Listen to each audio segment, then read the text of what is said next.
വിമാന അപകടങ്ങൾ ഇതിനു മുൻപും രാജ്യത്തും ലോകത്തുമൊക്കെ നമ്മൾ കണ്ടിട്ടുണ്ട്.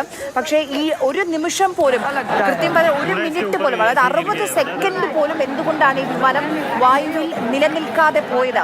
അങ്ങനെ എന്ത് യന്ത്ര തകരാറാണ്? 2 എഞ്ചിനുകളും എങ്ങനെയാണ് ഒരു മിനിറ്റിനുള്ളിൽ 60 സെക്കൻഡിനുള്ളിൽ തകർന്നത്? അത്രയും വലിയൊരു യന്ത്ര തകരാർ, സാങ്കേതിക തകരാർ ആദ്യം എന്തുകൊണ്ട് കണ്ടെത്താതെ പോയി എന്നുള്ള ചോദ്യങ്ങളൊക്കെ ഉയരുന്നുണ്ട്. ഈ ഡ്രീം ലൈനറിന്റെ കൊമേഴ്ഷ്യൽ ഒരു എയർക്രാഫ്റ്റിന് ഇങ്ങനെ ഒരു അപകടം ഉണ്ടാകുന്നത് ഇതാദ്യമായിട്ടാണ്.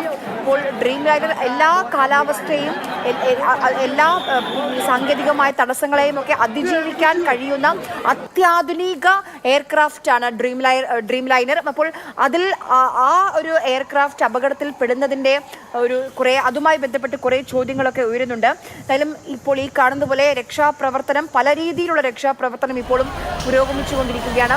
ഈ ഇന്ധനമൊക്കെ പടർന്നു കിടക്കുന്നുണ്ടാവും. അവിടെ തീ അണയ്ക്കാനുള്ള ശ്രമങ്ങൾ ഒരു ഭാഗത്ത് നടക്കുന്നുണ്ട്.